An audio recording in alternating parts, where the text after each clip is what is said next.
여러분 지난 한 주일 동안도 평안하셨을 줄 믿습니다. 제가 전에 심호하던 교회에는 거칠 흰색으로 단장을 해서 로맨틱한 분위기를 조성해주는 60석 정도의 작은 예배당이 동사류에 있었습니다. 그 예배당은 100여 년 전에 세워진 건물로 지금은 예배를 위하여는 사용하고 있지 않지만 교인들의 추억이 담긴 예배당이어서 교회가 잘 유지하고 있는 그런 건물이었습니다. 그런데 간혹 그곳을 지나던 젊은이들이 그 교회에서 결혼식을 올리고 싶어 전화를 걸고 찾아오는 일이 종종 있었습니다. 그런데 결혼을 하겠다는 젊은이들에게 결혼식에서 읽고 싶은 성경 구절이 있느냐고 물어보면 10 중에 8번 고린도전서 13장을 말하고는 했습니다. 아마도 이 구절은 시편 23편과 더불어 별 교회를 다니지 않는 많은 사람들도 널리 애속하는 성경 구절일 것입니다. 그러나 또 한편으로는 믿는 이들에게 이 고린도전서 13장은 다른 어느 성경의 구절보다도 더욱 바른 이해가 필요한 그런 구절인 것도 사실일 것 같습니다. 예수께서는 이 세상에서 자기 사역의 마지막 시간이 가까워 온다는 것을 아시고 이제 나는 너희에게 새 계명을 준다. 서로 사랑하라. 내가 너희를 사랑한 것 같이 너희도 서로 사랑하라. 너희가 서로 사랑하면 모든 사람들이 그것으로 너희가 나의 제자인 줄을 알게 될 것이라고 제자들에게 당부하셨습니다. 이것은 요한복음 13장 34절부터 35절에 기록되어 있는 예수님의 말씀입니다. 우연이겠지만 이 요한복음의 말씀도 역시 13장입니다. 이것은 어쩌면 예수께서 자기가 사랑하는 제자들에게 남긴 마지막 당부였다고 할 수도 있을 것입니다. 여기서 그것으로 내 제자인 줄을 안다고 하는 그것은 바로 서로 사랑하는 것. 그것이 예수의 제자가 되는 기본이며 동시에 증거라는 이야기입니다. 이것은 사회에서 얼마나 많은 영향을 가지고 있느냐, 얼마나 많은 것을 가지고 있느냐, 사회 계층의 사다리를 얼마나 높이 올라와 있느냐, 교회에서 어떤 직분을 가지고 있느냐라고 하는 것이 예수의 제자가 되는 조건이 아니라 서로 사랑하는 것, 그것이 바로 예수의 제자가 되는 조건이라는 이야기입니다.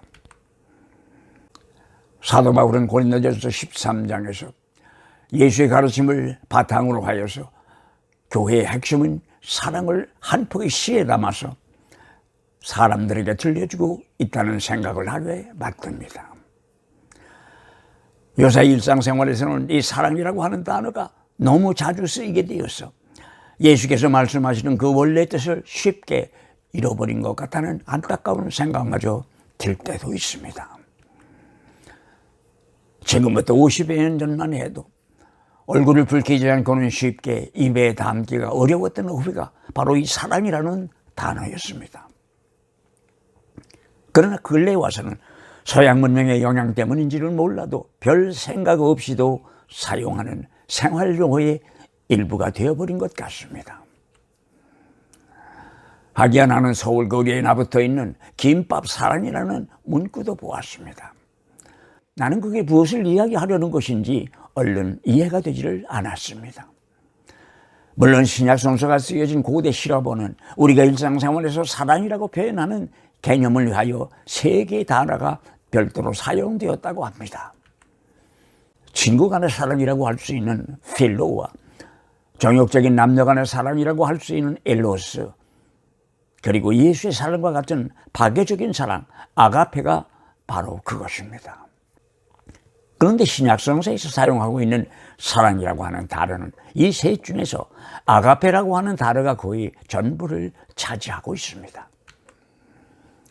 하넥이라고 하는 성경학자는 이 아가페라는 단어를 가르쳐서 사도 바울이 사용한 단어 중에서 가장 힘차고 의미 깊은 단어라는 이야기를 했는가 하면, 모르간이라고 하는 성경학자는 고린도전서 13장을 가리켜서 사람이 페드로 쓴 문장 가운데에서 가장 위대한 문장이라고 말하면서 바울은 여기서 진정한 예수의 사랑을 그리고 있다는 이야기를 했습니다. 오늘은 그 사랑장에서 이야기하고 있는 사랑의 면모 중 몇 가지를 생각해 보려고 합니다. 그리고 우리말에는 이 세 가지 사랑을 표현하는 단어는 사랑한다와 좋아한다라고 하는 두 개의 단어밖에 없기 때문에 신약 성서에서 이야기하고 있는 아가페적인 사랑을 다른 사랑과 구별하기 위하여 우리는 그냥 여기에서 예수 사랑이라고 부르겠습니다. 먼저 1절부터 3절까지 해서 예수 사랑은 다른 사랑과 비교할 수 없다고 사도 바울은 이야기합니다.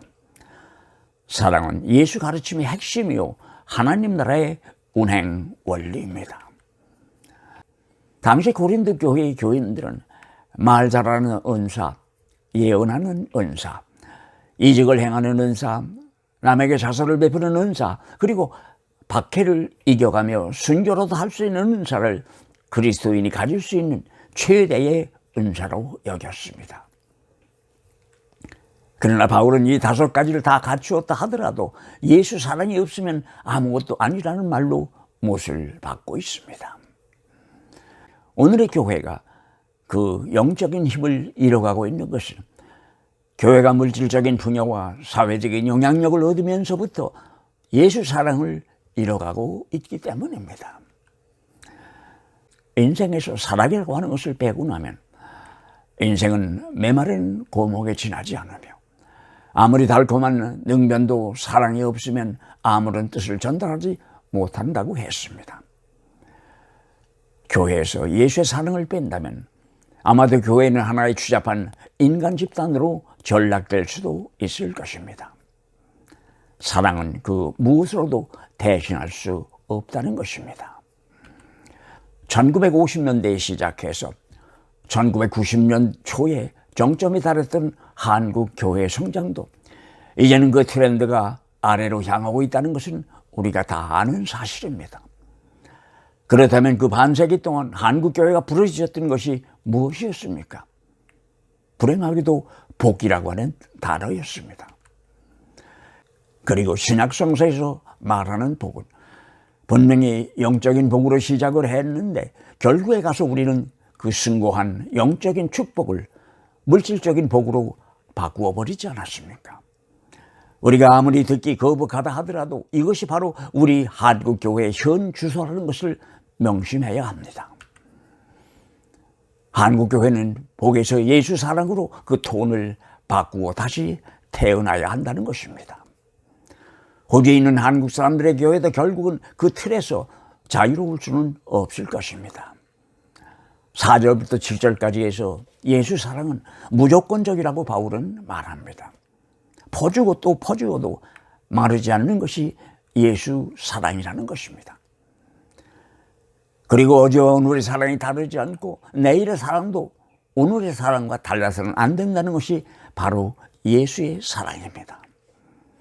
말하자면 바울은 시간과 공간의 제약을 받지 않는 사랑을 말하고 있습니다.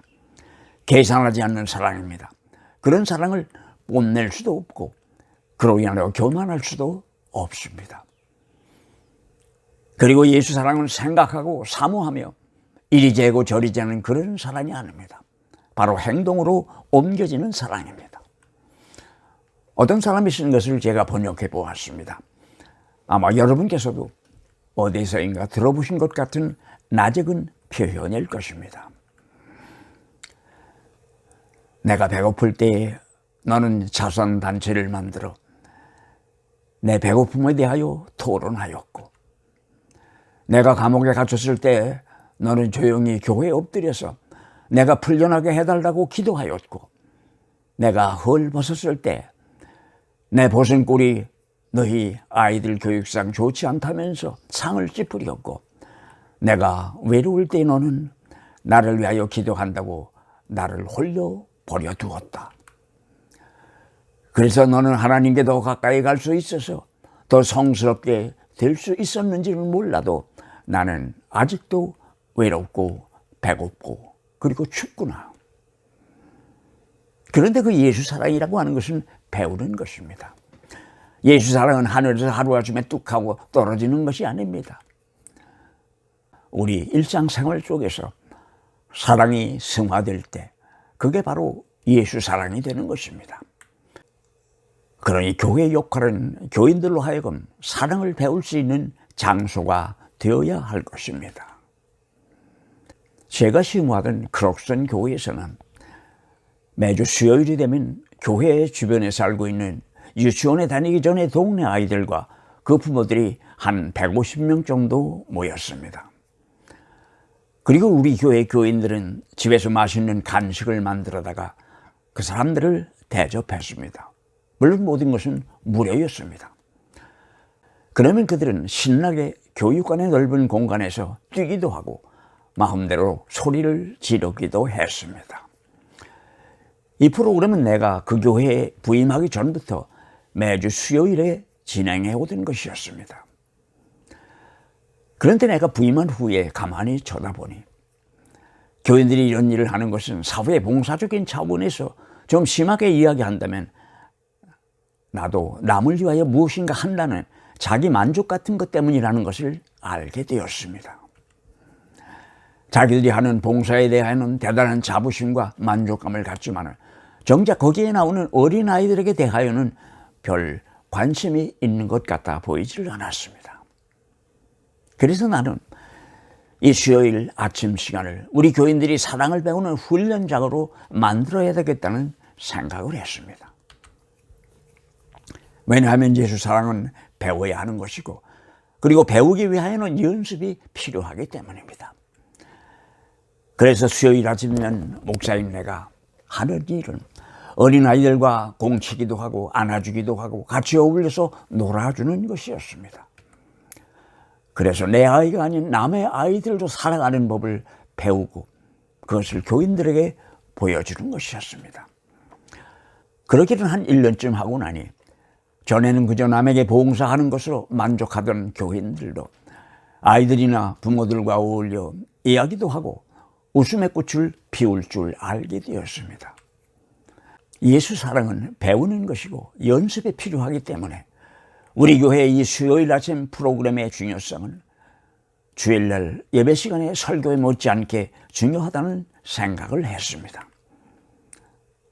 사랑은 배우는 것입니다. 그리고 연습이 필요한 것입니다. 그리고 교회는 예수 사랑을 연습하는 곳입니다. 여러분 끝까지 같이 해주셔서 고맙습니다. 그러면 다음 주 저녁 8시에 다시 뵙겠습니다. 감사합니다.